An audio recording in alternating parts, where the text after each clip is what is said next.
Hey, welcome to Guerrilla Discipleship. My name's Kevin Baker. I'm back again with Josh Plant. He's the senior pastor of Church on the Drive in Orlando, Florida. And if you were with us last week, Josh was doing, I think, an amazing job of talking about the hard transitions that the church and our culture is facing, and some of the ways that we can begin to re-engage the culture and re-engage the church in what Jesus asked us to do.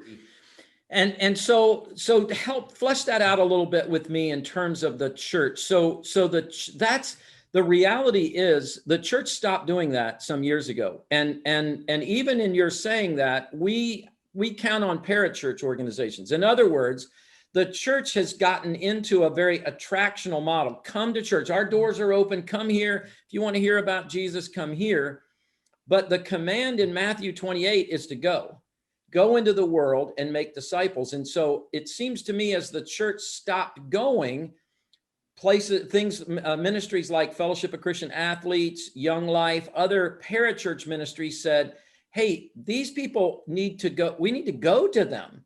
We need to go to the school. They're not coming to the church. We need to go hang out at their football team. I actually, Josh, I think your statement there about I'm going to show up, that's Jesus's motto, right? He just showed up. He showed up and he blessed people. He showed up where they were, showed up at the woman on the well. He showed up with the woman caught in adultery. He showed up, and he actually blessed people. But the church today in the West has kind of shrunken back. And now maybe the church feels beaten back, like the culture's telling us, get out of our space. We don't want you. You know, your views aren't welcome here. But can you talk a little bit about that? Because what I see in the Edgewater football team is a pastor whose heart is, I want to go and hang out with people. And it sounds like you were incredibly loving and relational to these guys. You weren't hiding who you were, but you weren't, you were just, hey, I'm here to support you guys, run drills with you guys. Talk a little bit about that and what you see happening in the church. And maybe I'm going to even ask you to do this, Josh, if you could tell the church some things that they should be doing differently, what would you say? I think it boils down to it, in my humble estimation. I think a lot of the problems we're seeing with discipleship and evangelism and bringing those together, it boils down to one word. Okay. Safety. I think it's much safer to be the attractional model and say, y'all come if you want. It's much safer. And then you can complain about how the world is going to hell in a handbasket because nobody wants to show up to church. Then you can sit back and you can complain it's not like the good old days. Not our fault. Not our fault. We're doing everything the same. It obviously worked. So it's the people. Yeah. And you blame them. And you know what happens is you start blaming the darkness for being dark. What are you talking about? What do you mean? Yeah. So the question I'm asking a lot of the people around me sometimes is, do you want to be safe or do you want to help people find Jesus? Which one is it? Wow. I want to help people find Jesus because I believe following Jesus is the best way to live and will make you better at life. I believe following Jesus will help you break the cycle of poverty at some point in your life. Not because of some wealth, name it, claim it, prosperity gospel, but because the principles themselves will lead you there. Yeah. Like, I believe that it'll give you better relationships in your family and with people in your community. I believe our community will grow and blossom and flourish if we'll have followers of Jesus leading the way. So how did we get from, that's such a great word, Josh. How did we get that, back in the days, 100 years ago with the plague, for instance, that was going on 100 years ago, Christians were the ones that were taking the risk of caring for people. They didn't even understand things. And this is throughout history that Christians would put themselves in danger to care for people because they saw that as the command of what God asked us to do. And you're right, there is a sense in which I love that focus on safety. I might use another word that's maybe not, I don't know, it's not as complimentary or not, and that is comfort. That today church people want to be comfortable. Don't ask me to get outside of my comfort zone. And yet that's where the real excitement is. That's where the life is. So how did we get here in your opinion? How did we get to the place where we value safety we overvaluing what you just said? I want to help other people follow Jesus because that's where life and health and peace and joy and prosperity and not prosperity in the sense that you're going to become rich if you follow Jesus, but just your life is going to prosper as you follow the principles of Jesus and obey him. How did we get here in your thoughts? Well, I don't want to put too fine a point on it, but I would, just from my own perspective, I think it has a lot to, I think it's a discipleship issue. I think so long we allowed people to think about it in these terms. And, you know, in the Baptist church, we have deacons, and the deacons are there to serve and to step in and do, but they started letting them run them like boards of companies, right? So the deacon board, it started to be called the deacon board, and the deacon board was running the church like a company, especially the bigger it was. And if the pastor wasn't doing what they wanted, they ousted him the same way you would a CEO. Yeah. And so we see that kind of approach taken to church. It becomes more of a small business, or maybe medium-sized business. Right. And when you do that, you have these gigantic buildings. There's a bottom line, right? There's a lot of overhead, and you got to make sure you're paying the bills. So you don't want to tick off the wrong people. And if you say the wrong thing, well, you know, you might not be there any longer, or they might leave, or they might withhold their gigantic contributions. Yeah. So I think you see that coming out whenever that move starts taking place in American Christianity, especially. Yeah. But I think, you know, it has a lot to do with cultural Christianity, right? When it was culturally the thing you had to do, or else everybody was going to judge you.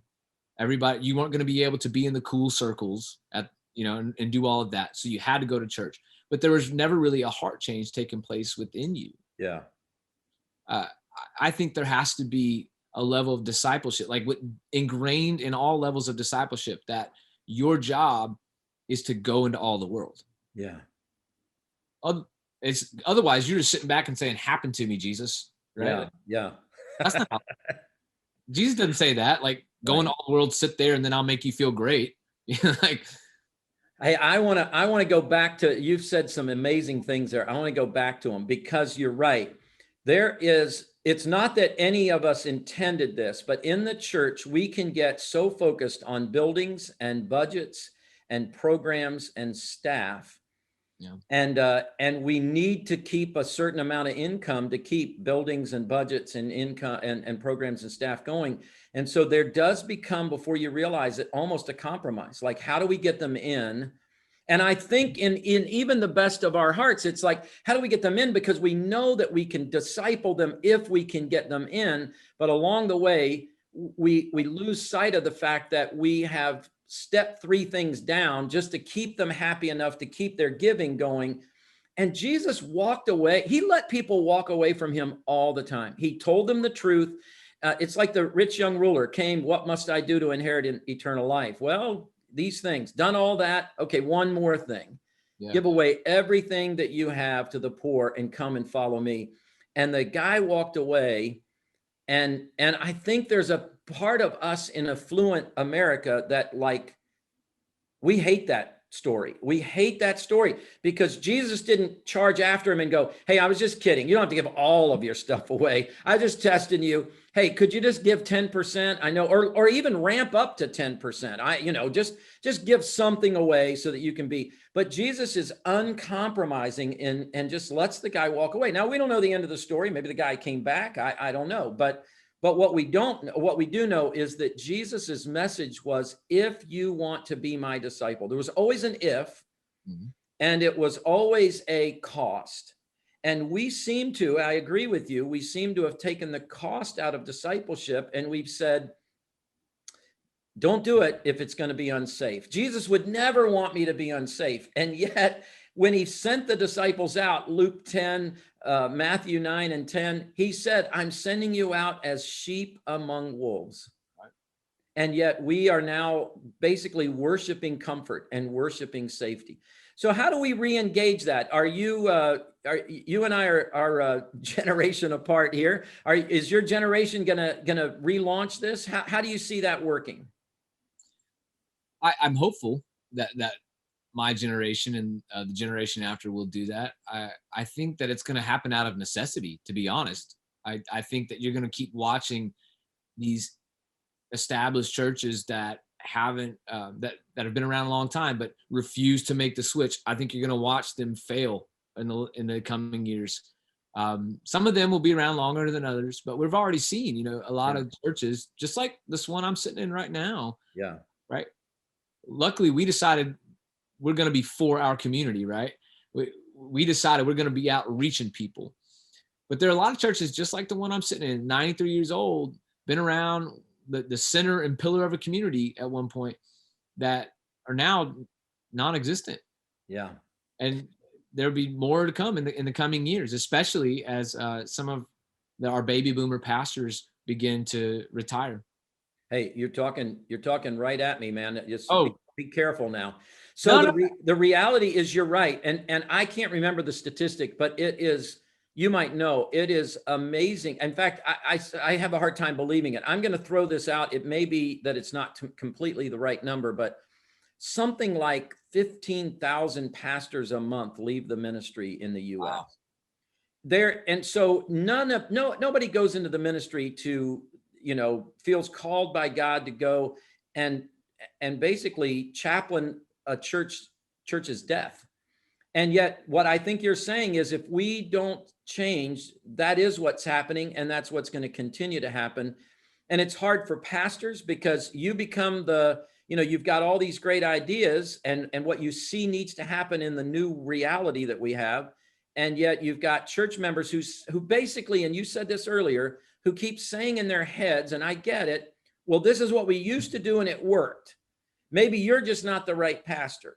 Or they get mad at the people. Maybe though, what's wrong with those people? This is what our church used to be. And there's a lot of church members that live out of the past more than allowing God to lead them into the future. What would you say to any pastor today that's trying to help their church become more outward focused, going out into the community to make disciples and to love on people and to bring the message of Jesus there? How would you advise them? What would you say to do? I would ask them a question, and I'd tell them to read a book, and then I'd tell them what to do, right? So Okay. First I'd say is, how do you really feel about getting out of this place? Do you just want to do it because you want to grow the church and not have it closed down? Or do you really want to reach people? I think that's a big thing. And that's something that we don't talk about a lot. I think there's a lot of pastors in smaller and medium-sized churches, especially, they say, we got to reach people. We want to do it. But their primary motivation is they're focused on a data point, on a number that they've got to reach, rather than on the people who are represented by those data points, right? Yeah. And so I would say, first of all, where's your heart with that? And only you can answer that, right? Then if they said, no, I want to reach people, right? I'd say, okay, go read this book called Necessary Endings, by Henry Cloud. I'm looking for the other one on my shelf real quick. Edwin Friedman has another book that I find really, really helpful with this. And in this book, his basic point is this: look, there are people who are always going to give a lot of anxiety to a situation because they don't like what you're doing, or they do like what you're doing. They're going to bring tension and anxiety to the situation. The best way to handle that is to just keep going forward. It was fascinating. He gives all this scientific data behind it and everything, and he compares it to politics and things of that nature as he goes along. And he says, so much of what's going wrong is our politicians are feeling some tension, and instead of doing the right thing, they address the short-term problems, and they create more problems as a result. I was listening to Simon Sinek talk about this actually last week. He was saying, if the worst kept secret on Wall Street is that those presidents and CEOs of these companies, they know what to do to fix their failing companies. The problem is it's a publicly traded company and they have to answer to CEO or to shareholders. Yeah. And so these shareholders who don't have any expertise in how to run a company, who don't know, maybe some of them are analysts, but they don't know anything either. These shareholders are coming and they're saying, this is what we need fixed, or you're out of here, right? Or we're not going to pay you as much as you want. So the secret is the CEOs and presidents, they know what they can do to fix it. It's just a long-term fix. And it'll keep the company around, but it's long-term. Whereas these shareholders want short-term fixes that give everybody as much money as possible in the short term. And then they pull out and the company fails. I think that there's a pretty good correlation with a lot of churches there. Yeah. We've got some long-term things we've got to do. And sometimes we've got to be willing to look somebody in the eye with love and say, this is what we're doing. I hope you'll be a part of it. But if not, let me bless you as you go. Not all right. Tough. Yeah, boy, Josh, we have had some time here. I'm going to ask if you would continue to chat with me, but I need to close down for this episode. So but on that note, we're gonna keep talking, and next week we'll have some folks hopefully plug back in with us, because I'm gonna pick up right where you just left off. But I want to thank Josh Plant, senior pastor of Church on the Drive in Orlando, Florida, for being with us today. And he's going to stick around, and we're going to have some time to pick up exactly where we left off. So thanks for joining us today. Again, my name's Kevin Baker. Great to be with you.